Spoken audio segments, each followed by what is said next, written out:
మంది ఈ ఇంగ్లీష్ చదువుల వారు దానివల్ల చాలా చెడిపోతున్నారు.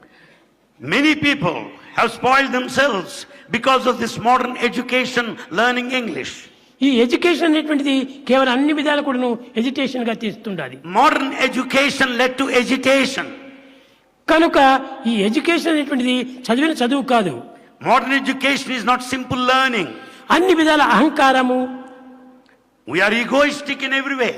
ఈ క్రోధము, Angry కామము and desire. ఇత్యాది దుర్గుణములు ఇందు ఆవిర్భవిస్తూ వస్తున్నాయి. It's giving a scope for desire, anger and greed. ఏ చదువు లేనటువంటి వారి దగ్గర చూస్తే ఎంతో వినయము, విధేయత, శాంతము, సౌఖ్యము ఇలాంటి సద్గుణములంతా ఉంటున్నాయి. In fact, many of the illiterate people, unlettered people, they have got so much of obedience, so much of discipline and peace. వినయ విధేయతలు ఉండినటువంటి వాని యందే నిజమైన విద్య కూడా ఆవిర్భవిస్తుంది. In fact, you will have the true education if you have these two principles of humility కనుక and obedience. విధేయతలు లేనటువంటి వాడు ఎంత గొప్ప చదువులైనా కూడాను వాడు కేవలము చెవిటివాడే. If you are not humble, if you are not obedient, you may be highly learned, but it's all useless. Useless.